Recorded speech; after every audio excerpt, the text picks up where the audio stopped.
my nation, and the sanctuary, and our children and wives, for all the heathens are gathered together to destroy us out of mere malice. And the spirit of the people was enkindled as soon as they heard these words. And they answered with a loud voice, saying, Thou art our leader in the place of Judas, and Jonathan thy brother. Fight thou our battles, and we will do whatsoever thou shalt say to us. So gathering together all the men of war, he made haste to finish all the walls of Jerusalem, and he fortified it round about. And he sent Jonathan the son of Absalom, and with him a new army, into Joppa, and he cast out them that were in it, and himself remained there. And Tryphon removed from Ptolemais with a great army to invade the land of Judah, and Jonathan was with him in custody. But Simon pitched in Addis, over against the plain. And when Tryphon understood that Simon was risen up in the place of his brother Jonathan, and that he meant to join battle with him, he sent messengers to him, saying, We have detained thy brother Jonathan for the money that he owed in the king's account, by reason of the affairs which he had the management of. But now send 100 talents of silver, and his 2 sons for hostages, that when he is set at liberty he may not revolt from us, and we will release him. Now Simon knew that he spoke deceitfully to him. Nevertheless he ordered the money and the children to be sent, lest he should bring upon himself a great hatred of the people of Israel, who might have said, Because he sent not the money and the children, therefore is he lost. So he sent the children and the 100 talents, and he lied, and did not let Jonathan go. And after this Tryphon entered within the country, to destroy it. And they went about by the way that leadeth to Ador, and Simon and his army marched to every place whithersoever they went. And they that were in the castle sent messengers to Tryphon, that he should make haste to come through the desert, and send them victuals. And Tryphon made ready all his horsemen to come that night. But there fell a very great snow, and he came not into the country of Galaad. And when he approached to Bascamma, he slew Jonathan and his sons there. And Tryphon returned, and went into his own country. And Simon sent and took the bones of Jonathan his brother, and buried them in Modin, the city of his fathers. And all Israel bewailed him with great lamentation, and they mourned for him many days. And Simon built over the sepulchre of his father and of his brethren a building lofty to the sight, of polished stone, behind and before. And he set up 7 pyramids, one against another, for his father, and his mother, and his 4 brethren.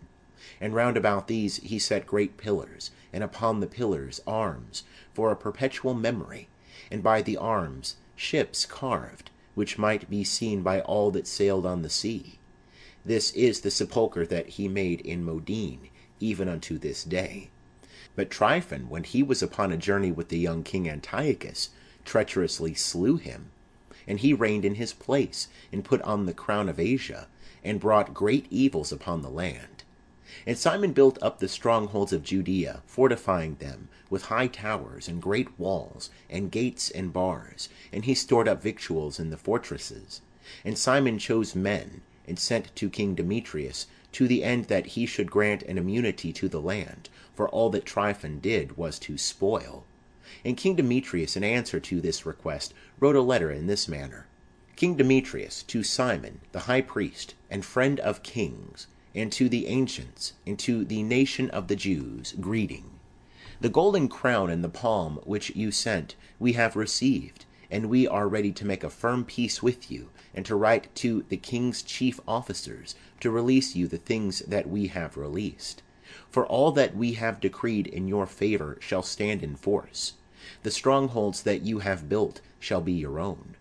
And as for any oversight or fault committed unto this day, we forgive it, and the crown which you owed. And if any other thing were taxed in Jerusalem, now let it not be taxed. And if any of you be fit to be enrolled among ours, let them be enrolled, and let there be peace between us. In the year 170, the yoke of the Gentiles was taken off from Israel. And the people of Israel began to write in the instruments and public records, the first year under Simon the high priest, the great captain and prince of the Jews.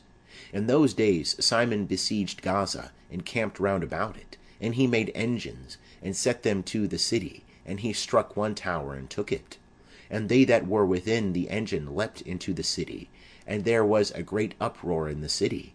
And they that were in the city went up, with their wives and children, upon the wall, with their garments rent, and they cried with a loud voice, beseeching Simon to grant them peace. And they said, Deal not with us according to our evil deeds, but according to thy mercy.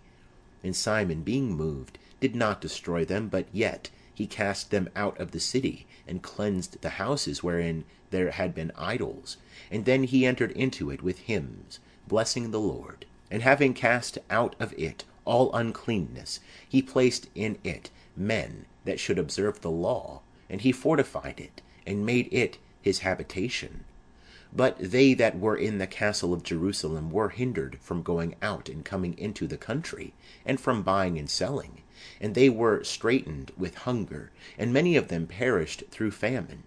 And they cried to Simon for peace, and he granted it to them. And he cast them out from thence, and cleansed the castle from uncleanness.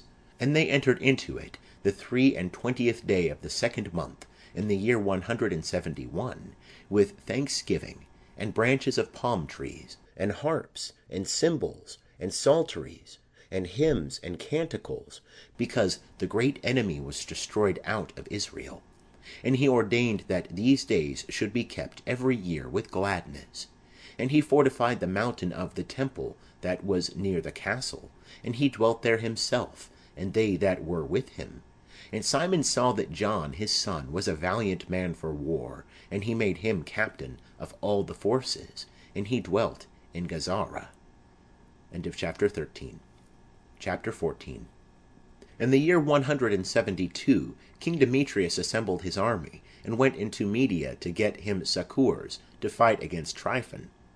And Arsaces, the king of Persia and Media, heard that Demetrius was entered within his borders, and he sent one of his princes to take him alive, and bring him to him. And he went and defeated the army of Demetrius, and took him, and brought him to Arsaces, and he put him into custody. And all the land of Judah was at rest all the days of Simon, and he sought the good of his nation, and his power and his glory pleased them well all his days. And with all his glory he took Joppa for a haven, and made an entrance to the isles of the sea. And he enlarged the bounds of his nation, and made himself master of the country. And he gathered together a great number of captives, and had the dominion of Gazara, and of Bethsura, and of the castle, and took away all uncleanness out of it, and there was none that resisted him. And every man tilled his land with peace, and the land of Judah yielded her increase, and the trees of the fields their fruit. The ancient men sat all in the streets, and treated together of the good things of the land, and the young men put on them glory, and the robes of war. And he provided victuals for the cities, and he appointed that they should be furnished with ammunition, so that the fame of his glory was renowned even to the end of the earth. He made peace in the land, and Israel rejoiced with great joy. And every man sat under his vine, and under his fig tree, and there was none to make them afraid. There was none left in the land to fight against them. Kings were discomfited in those days. And he strengthened all those of his people that were brought low, and he sought the law, and took away every unjust and wicked man. He glorified the sanctuary, and multiplied the vessels of the holy places. And it was heard at Rome, and as far as Sparta, that Jonathan was dead, and they were very sorry. But when they heard that Simon his brother was made high priest in his place, and was possessed of all the country, and the cities therein, they wrote to him in tables of brass, to renew the friendship and alliance which they had made with Judas, and with Jonathan his brethren. And they were read before the assembly in Jerusalem. And this is the copy of the letters that the Spartans sent. The princes and the cities of the Spartans, to Simon the high priest, and to the ancients, and the priests, and the rest of the people of the Jews, their brethren, greeting. The ambassadors that were sent to our people have told us of your glory and honor and joy, and we rejoiced at their coming. And we registered what was said by them in the councils of the people, in this manner. Numenius, the son of Antiochus, and Antipater, the son of Jason, ambassadors of the